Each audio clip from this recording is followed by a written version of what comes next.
I'm widely known as a lively river that twists and turns through the beautiful states of Alabama and Georgia. My journey is quite long, about 280 miles to be exact, starting where two friends, the Oostanala and the Etowah Rivers, meet in Rome, Georgia. From there, I step down gradually, meandering through northeast Alabama, and finally joining the Coosa River near Montgomery. Together, we create the Alabama River, just a bit south of a town called Wetumpka. For millennia, I have nurtured countless native fish, snails, and mussels within my embrace. Though, heartbreakingly, some of these creatures have vanished from our world. I've also nourished and sustained generations of people with my bounty. In more modern times, I've been shaped and changed by the people who rely on my attributes to make their lives better. Several dams have been built across me, which over time changed my course, shape, and depths, but were necessary in generating electricity for communities, homes, and schools. I also offer over 1,000 miles of shoreline where people grow crops, raise livestock, and use my rolling waters to manufacture all kinds of things. I am always happy to provide life-giving resources, but man's progress has taken a toll on my health, endangering the many plants, animals, and communities that have lived in and along my waters for ages. Battles have also raged over the control and utilization of me and my rich resources. While the guardianship of my waters and the lands I traverse have shifted over time, one constant has remained. I am the lifeblood of the communities along my path. So you see, my good health is important for everyone. I have many stories to tell, and I hope the ones you hear today move you to spread the word about the great dangers I face, potentially inspiring others in the process. Are you ready to learn more about me and my journey? I'd like to introduce you to a few people fighting for me and the many creatures and lands I love. Long ago, before European settlers arrived in this area, my waters flowed freely, uninterrupted for hundreds of thousands of years. Native cultures existed along my banks, using me as an avenue for trade and a constant provider of sustainable resources. These were indigenous people, such as the Cherokees to the north and the Creeks to the south. I want you to meet a descendant of one of these tribes who can tell you in his own words what I've meant to his people.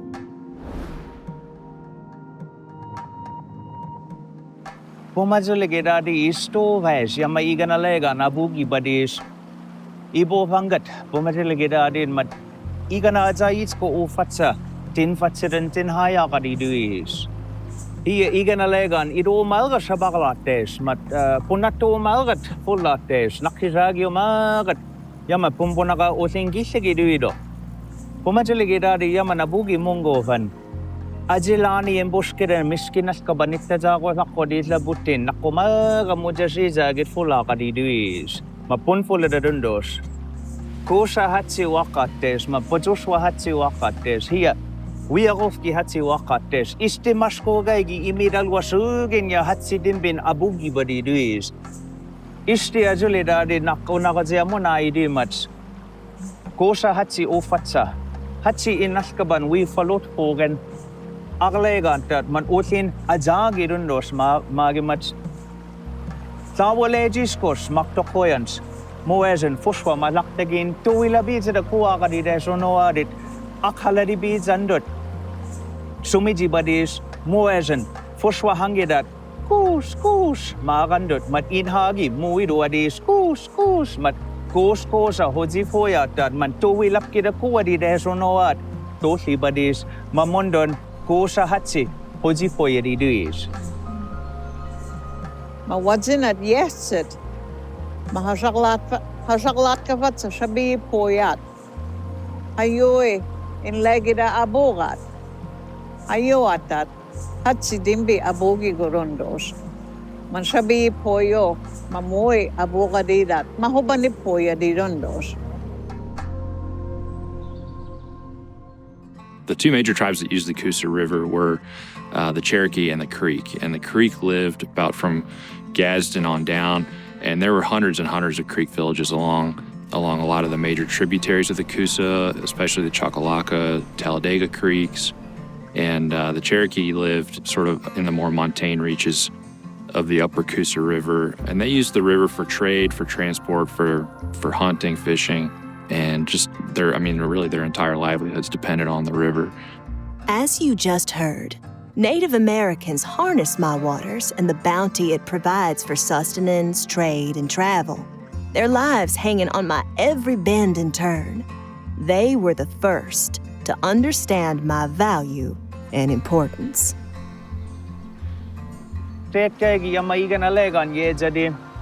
Pumajulege dadio magat hatsi hayui wakat timbina buga gadidis. Migaleshege dat man hezaket. Creek Indians pohoji foyeri dundun. Pumajulege dadi manitta shidida and hatayat kibo abo gandet. Yama hatsi ye jikbit. Hajosavatsi ahijit. Hiyat hiliswadu wibigam. Wiwadat man shokko sa gandet. Hadam manita imbal hoyeri dunga. Hisageda mise ibo fanga meman mado magagadidis. Muadin. Tovades mat idalwa hisidagi since ko bilede yata kadides onoadit. Bisto azakayakit man sakpi edidis. Moes. Hiyat hatsi wakat dat otin nini onsuit mamuit agite zagadidis. The rivers form the lifeblood of communities, and that was certainly true of the indigenous people who lived in this area around the Coosa and made rich use of it as a waterway, as transport, and as a source of food. And then with white settlement came cotton production, more of a plantation economy, and that also had an impact on the river. The arrival of European settlers marked a significant transformation in my role in supporting the communities around my banks. French traders constructed Fort Toulouse at the junction where my waters meet the Tallapoosa River and what is now known as Wetumpka, derived from the Creek word for flying waters. This outpost became a hub for French and eventually English settlers to trade with the local tribes. Meanwhile, villages and towns sprang up along my banks. These settlers' dreams and ambitions swept with my ever-changing currents and mixed with the hum and paddling of steamboat engines, ushering in the Industrial Revolution, an era of boundless possibility. With my help, people and goods were ferried up and down my waters for many years. When European settlers came, they realized, okay, if we're going to be mining, if we're going to be farming, if we're going to be doing anything on any kind of big scale, we need to be able to move all this product somewhere to sell it. And so the original settlers figured out that the river was probably the best way to do it, but the only way that they could get their products down the river was in the springtime when the river would flood. And so at high water, those shoals would inundate. You'd have plenty of water to get a barge down. And eventually, when steamships came around, they realized, okay, we can start moving products upstream. And so they thought, okay, at high water, it's going to be pretty difficult to get a steamship up. And we want to be able to do this year-round. So they were like, okay, well, we're going to have to build locks, essentially, to raise the water level permanently so that we can navigate above these shoals. And the original plan was to build over 30 locks on the Coosa River, and only 6 of them got built. But those locks served a purpose. People were able to move between Greensport and Rome, and barge traffic was important for a lot of the industry in that area until the railroads came. For decades, communities, farms, and businesses thrived along my banks. But with the eventual demise of riverboats as the main mode of commercial transportation, investors and industrialists sought other ways to utilize me. One such entrepreneur was William Patrick Lay, a businessman who dared to plumb the depths of my potential. Lay, shrewd and forward-thinking in his approach, enlisted financial backing and legal advice from area investors and experts. The consortium constructed lock number 12, and by 1914, Lay Dam was operational, powering turbines and illuminating areas as distant as Birmingham. 1923 saw the completion of Mitchell Dam, a monumental feat that reshaped my path. A few years later, Jordan Dam was built, forever submerging one of my notorious features, a patch of shoal rapids known as Devil's Staircase. A few decades later, as increased demand from the growth of the state's population after World War II, Alabama Power Company drew up plans for an even more expansive project, the building of 5 more dams along my stretch, implying that I was a lazy river that needed to be harnessed and put to work. So the Coosa River system has been an economic engine for communities forever.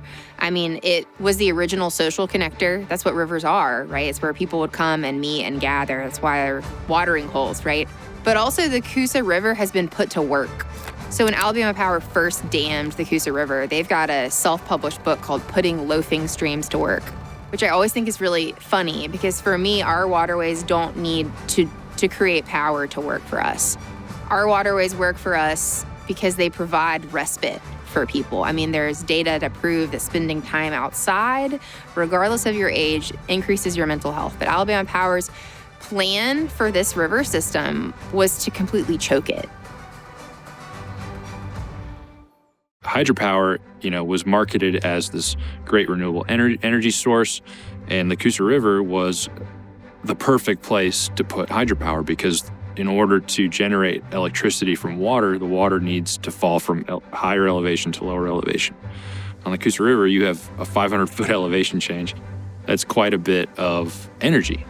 And so William Lay, he founded the Alabama Power Company. He built the first hydropower structures on Big Wills Creek. And that was sort of a proof of concept. This was, I think, in the early 20s. And he got funding from New York and from Washington and from investors all over the place to basically come see his great little hydropower station on Big Wills and say, let's do this. Let's do a big one. Let's make some money here. And so they built Lay Dam on the Coosa River. That was the first hydropower dam. Ironically enough, the first year after they built it, they saw thousands and thousands of eels in the turbines trying to migrate upstream. And some of them, I guess, maybe could have got through, but that was sort of the first indication that, all right, those people who built the dams knew what they were doing. They knew that they were going to block fish migration, but then they built Mitchell Dam downstream of Lay. And then they built Jordan Dam in Wetumpka. Then they built Weiss Dam up in Gadsden. And then they built Logan Martin, Neely Henry. They basically just saw this immense amount of potential. So it's like, what are we doing with all this water? Let's turn it into electricity. Let's modernize the state. Let's get rural areas on the same level as some of our urban centers. And you know what? You have to give them credit because they did just that. Alabama, if it hadn't had hydropower, would probably be, even farther behind than it is now. So, it's not to say that those dams didn't have a positive impact as well. But they definitely changed the Coosa River forever. Yeah, hatsi wakad. Hohono frad. Noksabi hauge. Shogit akfolit oadidos. Mondo asen. Ase pumawaladzat. Aktubaw we ha hoyadi mat. Shindatski badidonga. Omalgat shumidzibe. Ada nakhiligas oiwa aksan hoyen. Omalgat shumidzi badidonga hayuat. Yada noksabi haugi shibigodos. Today, as my waters flow, they encounter 7 dams, halting its natural course and stature to form 6 lakes cherished for their recreational offerings. sport fishing, waterfront living, recreational boating, and more.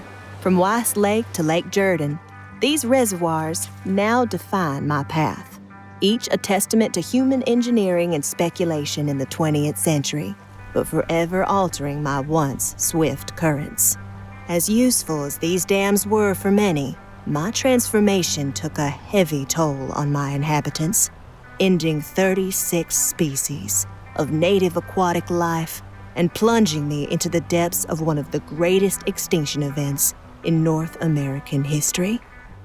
When the Coosa River was dammed in the early 20th century, it caused the greatest mass extinction in North American history.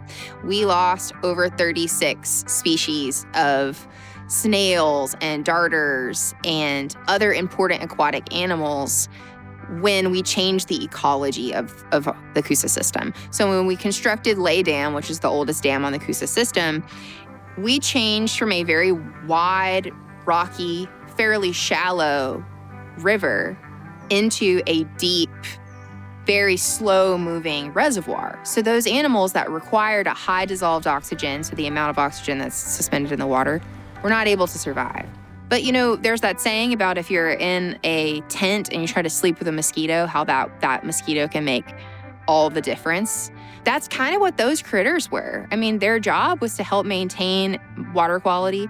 And losing them has not just been a huge heartbreaking thing because they will never, exist again.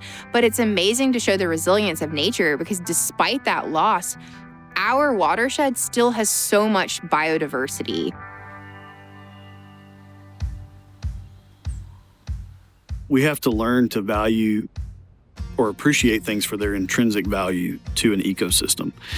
And that's something that Alabama, because we are such a biodiverse state, and the Coosa River is no exception. So, I mean, you look at how many species are there, and you have to appreciate them for their intrinsic value to that ecosystem because each organism has a role.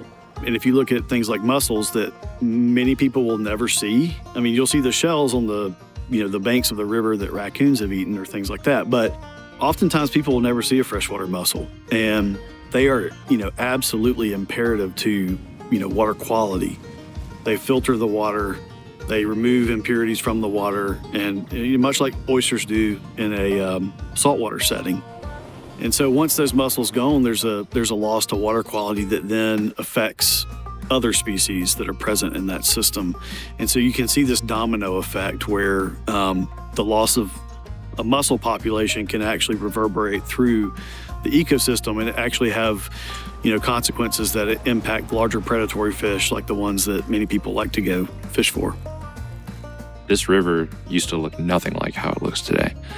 And then it got me thinking, well, what did it look like? So I started looking for photographs and just, old surveys, old stories.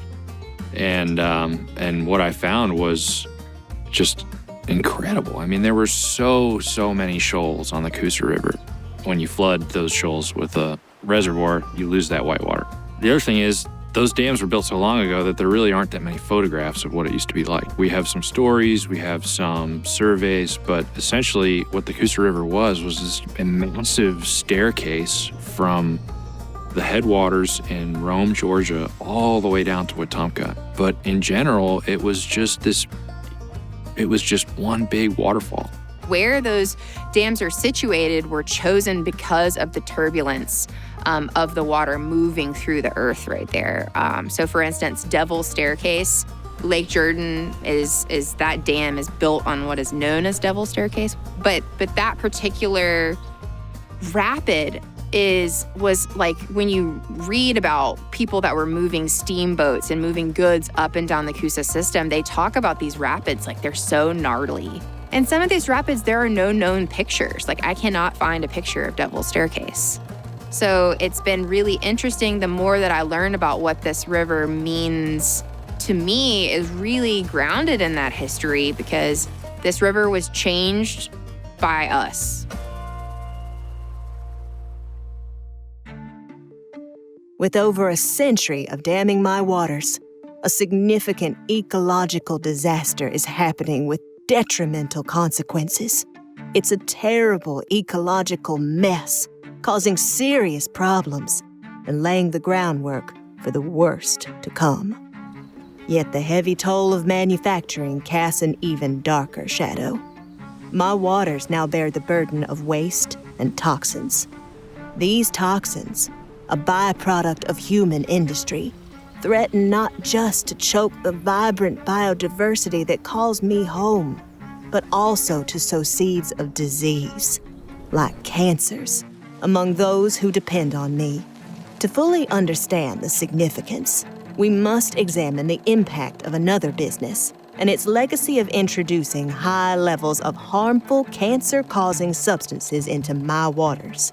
Dangerous substances, such as polychlorinated biphenyls, or PCBs, mercury, and other byproducts of industrial processes. These chemicals have made a lot of people and animals very sick. When the Swan Chemical Company, Theodore Swan was a flamboyant Birmingham industrialist, set up a chemical company in Anniston, Alabama, which is along Snow Creek. It feeds Chocolaca Creek and the Coosa River. And he made what at the time were very prized chemicals called PCBs, polychlorinated biphenyls. And they were used in the electrical industry as insulating materials. Eventually they came to be used as plastics and plasticizers. So widely used in a variety of products that end up in people's homes. And very quickly, actually, within a year and a half of when they began making the chemicals, workers in the plant got very sick. They had what's called chloracne, large, ugly pustules on their skin. And tests done in the 1930s by the Harvard School of Public Health found that not only was the skin disease a problem, but there was systemic, right, quite possibly systemic possible effects from the chemicals. They went ahead and produced them. They ramped up production. Monsanto Chemical Company bought out Swan Chemical in 1935. But at a meeting at the Harvard School of Public Health in 1937, they were told these chemicals are hazardous to human health and to wildlife. But they ramped up production in World War II, a lot of need for insulating materials in the war industries. And this is a part of, industrialization of the American South, which the Coosa River plays a huge role in.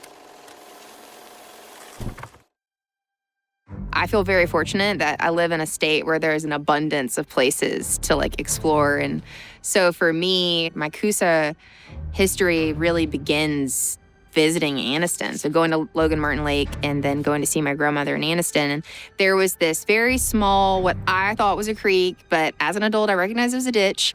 Neither here nor there, but I really wanted to get in it. And Dad was like, no. And I got really frustrated. And I was a pretty, I would say probably stubborn and difficult child, to my parents. I was born hard-headed and with a mind of my own. So I was like, I'm getting in, I'm gonna do this. And Dad said, no, it's gonna make you sick. And I remember being that age where loving something like the outdoors and then somebody telling me that it can make you sick. It didn't make sense. The water looked clear. It looked fine. I didn't understand. And so that was an important moment for me to understand that water clarity and water quality are not the same thing. And then I learned later that the reason that area, could make me sick is because that soil was contaminated with PCBs, which is a known carcinogen. And so as it is in our environment, it not just persists in the soil, it persists within the ecosystem. Because if you think about every time it rains, you've got sediment that has the potential for PCBs to be in it that's entering our waterway. So it's disrupting some of these skinny waters, right? And then you also have to take into account that, these critters are eating other critters. And then we may potentially end up eating that channel catfish that's been mucking around in that PCB-laden soil. So it's super important that people understand that although that pollution took place so long ago, we're still dealing with the impacts of it within communities along the Coosa River system and throughout the United States. It's such a clear case of environmental injustice. When you see what has happened to the people, to their health, and to their lives, to their communities, it just cried out to be told as a larger story. And what I learned, PCBs are a whole family of chemicals, 209 in all. They act on the body in different ways, but they cause serious health problems. Things like not only liver disease, but cardiovascular problems, neurotoxic deficits in children, learning deficits in kids. Believe that it's implicated in some diabetes cases. Non-Hodgkin's lymphoma. The International Agency for Research on Cancer says that it's a probable human carcinogen based on thousands of research studies. The study also showed, sadly, grim confirmation of environmental injustice, and that is that African Americans in the study had 2 to 3 times higher level of PCBs in their blood than their white counterparts. So we're trying to educate people that, again, although this pollution took place a long time ago, it is still something that we need to be concerned about for public health, particularly for the communities that do rely on our river for food. You cannot look at a fish and say, oh, that's got PCBs in it. So educating the public about how to identify which fish that are under consumption advisory from the Department of Public Health, how to properly understand those advisories, the portion size for those advisories, that takes a lot of time and community building and also lots of different tactics. So we post signs at popular boat ramps. We do blog posts. We've spoken to countless civic and community events, going to tournaments, bass tournaments. We also actually go out in the field and interview anglers that are fishing in areas that have advisories to continue to develop new ways to reach them. So our statewide fish consumption advisory hotline is one of those things where we were encouraged by members of the public to be like, the best way for us to figure this out is like if there's a number for us to call that just has all the advisory information. So we developed that a number of years ago, and now it's available in English and in Spanish because we want to also be inclusive, because there are technological barriers for people to access this information. There are language and literacy barriers for people to understand what PCBs are and how they affect their health. So we work really, really hard to be sure that we're being mindful and inclusive with communities while also being really mindful and being good stewards of our very limited resources.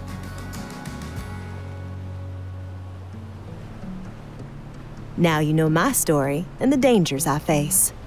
For nearly as long as time itself, I have withstood the currents of nature and human intervention.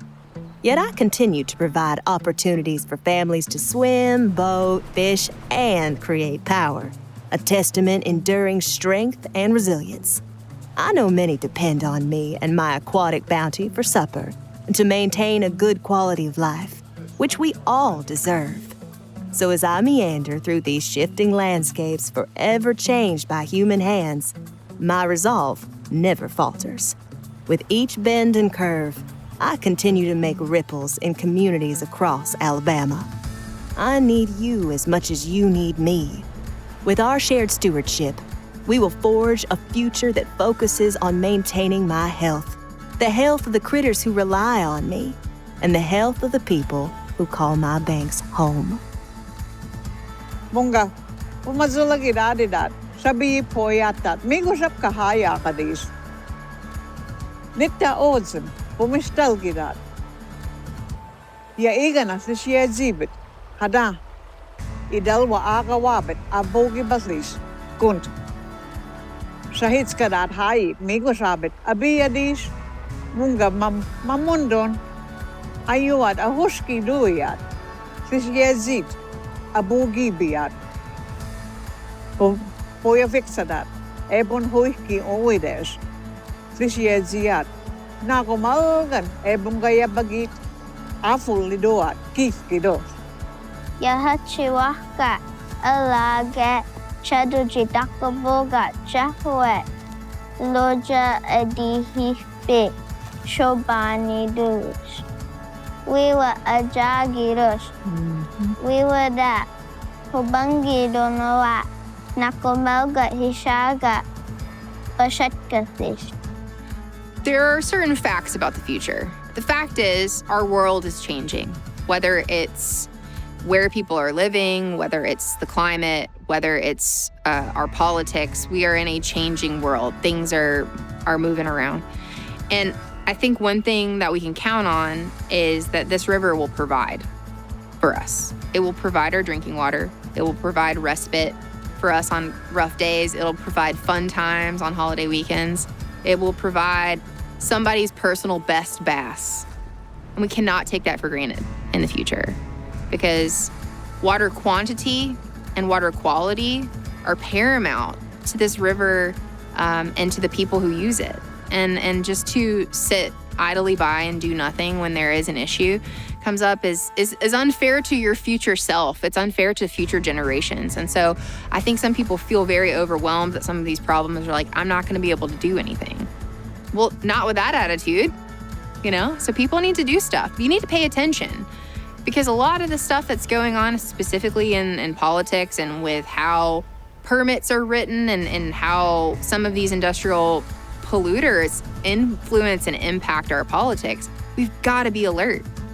We've got too much to lose. The communities on the Coosa are definitely more aware of the issues now than they ever were, thanks to advocacy groups and research that's shown, you know, how the river has really changed, how the water quality has changed specifically, and how many species we've lost. And I just hope that there's more public engagement with bringing some of that back and healing the river. You know, as far as how the use of the river will change, I'm not sure it will. I mean, hopefully as the tributaries get cleaned up and some of the pollutants maybe are cleaned up, then hopefully we can see even more and healthier use of the rivers. You know, it makes me pretty sad to see people swimming in horribly polluted water, but you know, hopefully someday that water will be clean and people won't have to worry about it. I think that there's still a lot of challenges. You know, we're still, you know, kind of on the cutting edge of still learning about some of the repercussions of things that have happened in the past. So, you know, there's some things we still don't even know how bad we've messed up. In some cases we do, but it's very political in getting the, you know, the necessary means to right those wrongs. And I think that's foundational to organizations like Coosa Riverkeeper that fight that fight and help put those things at the forefront of anglers and people that enjoy swimming in the water so that we can do that. So I think that the outlook is good, because there's attention being placed on the Coosa River. You know, recently named one of the 5th most endangered rivers in the U.S. And so that helps kind of, you know, that's a call to action. You know, that's alerting people that we need to make this river better.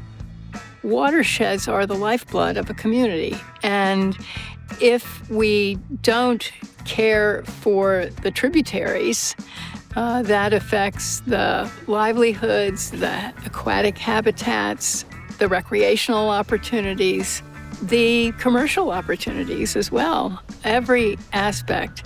Maybe we don't rely on rivers in the same way that people before us did. We don't have all our transport on the rivers, and we don't get most of our food directly from the rivers.